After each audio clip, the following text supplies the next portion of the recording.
ఈ వారం మన గెస్ట్ డైనమిక్ బ్యూరోక్రాట్ కపుల్స్. పేరు అశ్విజ, ఐఏఎస్ కమిషనర్, తుమ్కూర్ కార్పొరేషన్తో పాటు స్మార్ట్ సిటీ ఎండి. ఇంకా ఆమె భర్త అశోక్ కుమార్ గారు, IPS superintendent of police, Tumkur, Karnataka state. వీళ్ళిద్దరూ తుమ్కూరులో ఉండి తుమ్కూరు రూపురేఖలు మారుస్తున్నారు. ఒకరు తుమ్కూరుని స్మార్ట్ సిటీగా చేయడంలో, వాళ్ళ ప్లాన్ ఆఫ్ యాక్షన్ చేయడంలో మేడం ఉంటే, తుమ్కూరులో ఎలాంటి లా అండ్ ఆర్డర్ ప్రాబ్లం లేకుండా పక్కనే ఉన్న ఆంధ్రప్రదేశ్ బార్డర్లో జరుగుతున్న ఇష్యూస్ కానీ, అక్కడ చేస్తున్న క్రిమినల్స్ ఎవరు ఇటువైపు రాకుండా ఆయన తుమ్కూరు ప్రజలకి పూర్తిగా భద్రత కల్పిస్తున్నారు. నేను 2019 batch IAS officer. So immediately after the interview iDreams-లో నేను ఒక ఇంటర్వ్యూ ఇచ్చాను. రిజల్ట్ వచ్చిన తర్వాత హైదరాబాద్లోనే నేను ప్రిపరేషన్ అంతా చేసుకున్నాను. సో బాలలత మ్యామ్ వాళ్ళ గైడెన్స్లో ఆ విధంగా నేను iDream-కి పరిచయం అయ్యాను బాలలత మేడం ద్వారా.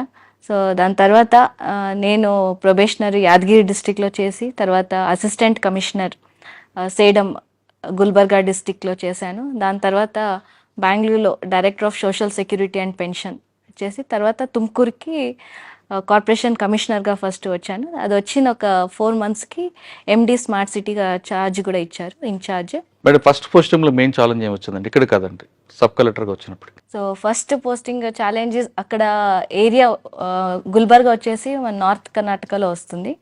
అంటే మన హైదరాబాద్ కర్ణాటక రీజన్ కూడా అని అంటాము. చాలా అండర్ డెవలప్డ్ అది కంప్లీట్ డ్రై ఏరియా ఉంటుంది కదా. ఏరియా రాయచూర్, యాదగిరి, గుల్బర్గ్ అంతా చాలా అసలు అక్కడ లిటరసీ లెవెల్ తక్కువ, డెవలప్మెంట్స్ తక్కువ.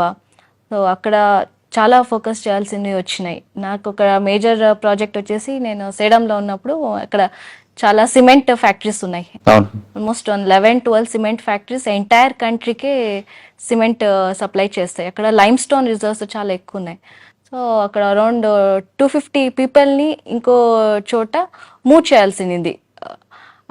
ల్యాండ్ గ్రాంట్ అంతా అయ్యింది. అక్కడ వాళ్ళు ఉన్న చోట రిజర్వ్స్ ఉండే, మైన్ రిజర్వ్స్. సో వాళ్ళు అక్కడి నుంచి మూవ్ చేసి ఇంకో చోట వాళ్ళకి హౌసింగ్ ఇచ్చాము, ఇల్లులు ఇచ్చేసి, వాళ్ళకి జాబ్ కార్డ్ ఇచ్చేసి, స్కూల్ మొత్తం ఇలా బేసిక్ ఫెసిలిటీస్ అన్నీ కూడా సప్లై చేసి, ప్రొవైడ్ చేసి షిఫ్ట్ చేయాల్సింది. సో ఇది ఒక పెద్ద ఛాలెంజ్ ఉండే. And we successfully completed. For almost 25 years అది ఇష్యూ ఉండింది. సో వాళ్ళు ఉన్న చోట కూడా చాలా మంచి అంటే ప్లేస్ ఉండలేదు, అంత హౌసెస్ అన్నీ బ్యాడ్ స్టేట్లో ఉండే. అండ్ కింద కూడా because of continuous mining land కూడా స్టెబిలిటీ ఉంటుండలేదు, వాటర్ ఉంటుండలేదు. సో ఇవన్నీ ఇష్యూస్ చూసుకొని అక్కడ లోకల్ అందరితో మీటింగ్ చేసి జనాలతో, so we successfully move them to the new houses along with job card. వాళ్ళ ఎవరికి ల్యాండ్ పోయిందో వాళ్ళందరికీ జాబ్ కూడా. అంటే మీరు ఎక్కడ కూడా ట్రబుల్ మాంగర్స్ లేకుండా మీరు చేశారు అది.